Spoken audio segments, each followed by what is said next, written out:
NEET সম্পত্তির উপর surcharge আরোপ। নিট সম্পত্তি 4 কোটির অধিক যদি হয় অথবা 8,000 স্কয়ার ফিটের উপরে বাড়ি যদি হয় বা একাধিক মোটর কার যদি থাকে তাহলে সারচার্জ আরোপ হবে। এছাড়াও বিড়ি, সিগারেট, তামাকজাত পণ্য এবং গুলের ব্যবসা যারা করেন তাদের ব্যবসার আয়ের উপরেও 2.5% হারে সারচার্জ আরোপ হয়। সারচার্জ সংশ্লিষ্ট বছরের নিট প্রদেয় করের উপরে সারচার্জ আরোপ হয়।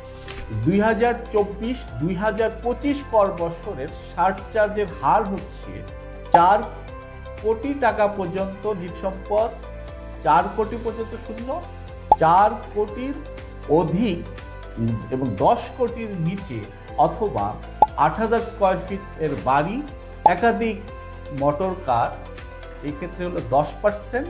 10 কোটি থেকে 20 কোটির নিচে হলে 20%, 20 কোটির উপরে 50 কোটির মধ্যে যদি হয় তাহলে 30% এবং 50 কোটির অধিক হলে 35% সারচার্জ আরোপ হয়।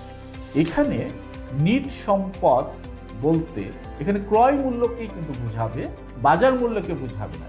যেমন ধরুন 1970 সালে একজন সম্মানিত করদাতা 5 কাঠার উপরে একটা বাড়ি 1 কোটি টাকা দিয়ে ক্রয় করেছে। এখন সেই বাড়িটির বাজার মূল্য 50 কোটির উপরে, তাহলে এক্ষেত্রে কিন্তু 50 কোটি টাকা কাউন্ট হবে না, এখানে 1 কোটি টাকাই কাউন্ট করতে হবে। অর্থাৎ হচ্ছে নিট সম্পদ এর ক্রয় মূল্য, অর্থাৎ মোট সম্পত্তি থেকে দায় বাদ দেওয়ার পরে যে সম্পদটা থাকে, নিট সম্পদ থাকে, সেই নিট সম্পদের উপরেই কিন্তু সারচার্জ আরোপ করতে হয়।